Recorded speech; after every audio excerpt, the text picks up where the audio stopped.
Can Christianity still be helpful even if you don't believe in God?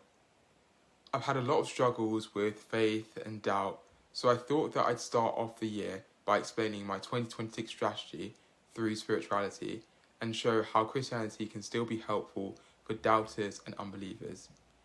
If you want to learn more about how to integrate Christian wisdom into your everyday life, feel free to hit the like and subscribe buttons down below.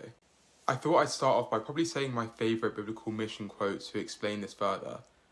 I have become all things to all people, so that by all possible means I might save some. And I'm just going to break down each of these various parts and show you my strategy through this. I have become all things. This is very personal to me because I've had lots of difficulties with Christianity, including the problem of evil and just doubt in general.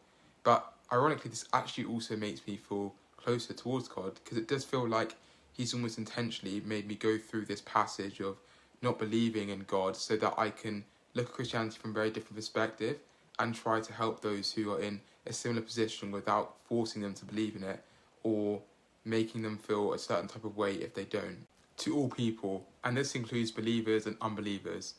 One thing I like to talk about is what I call the Metaphorical Trinity, which is looking at the Trinity from a way which is easy to understand even if you don't believe in the supernatural aspects. So this is finding God as the source of all love and goodness, Jesus as the example of love and goodness, and the Holy Spirit as the love and goodness inside of you. This is not to redefine the Trinity or anything. I just like to look at it from a definitional perspective so that it's helpful for those if you don't necessarily believe in God. Also, I like to look at Christianity from a very practical perspective. So again, because I had lots of difficulties with doubt, I was looking at different philosophies and different ways to live life and broke it down into various categories of life. For example, spirituality, health, careers, finances, and relationships. But then I realised that for me, Christianity is the one that makes the most sense. So then I started linking all of these to Christianity, which is why it probably looks a bit different from a lot of other YouTube channels, which are maybe more focused on one or two of these aspects. But I really like to look at Christianity from a life philosophy and applying all of these various life aspects to Christianity. Also, I've intentionally made a tagline integrating Christian wisdom into everyday life and not integrating Christianity into everyday life, just to show that, again, even if you don't necessarily believe fully, you can still use Christianity as some sort of life philosophy. This might sound strange from an explicitly Christian YouTube channel, but I'm generally not trying to convert you. And the reason for this is because I look back at my own experiences and what would have helped me. And I don't think what would have helped me would be people just saying, oh, you need to believe in this or you should believe in this. What's helped me the most, honestly, is just reading the Bible, trying to apply it to my everyday life and seeing how much fulfillment and happiness it's given to me.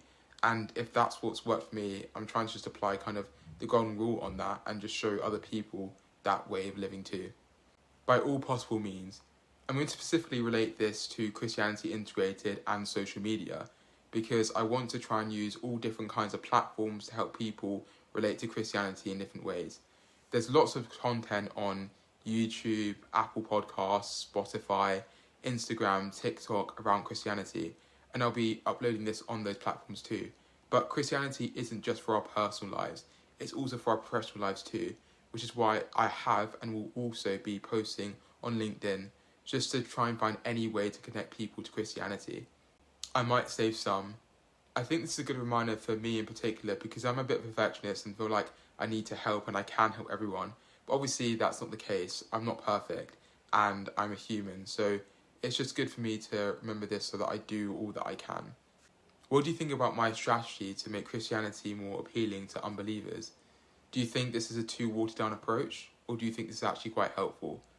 Feel free to let me know in the comment section, and as always I'm really open to any feedback or improvements you think that I can make. Thank you so much for watching this video, and I hope to see you for the next one.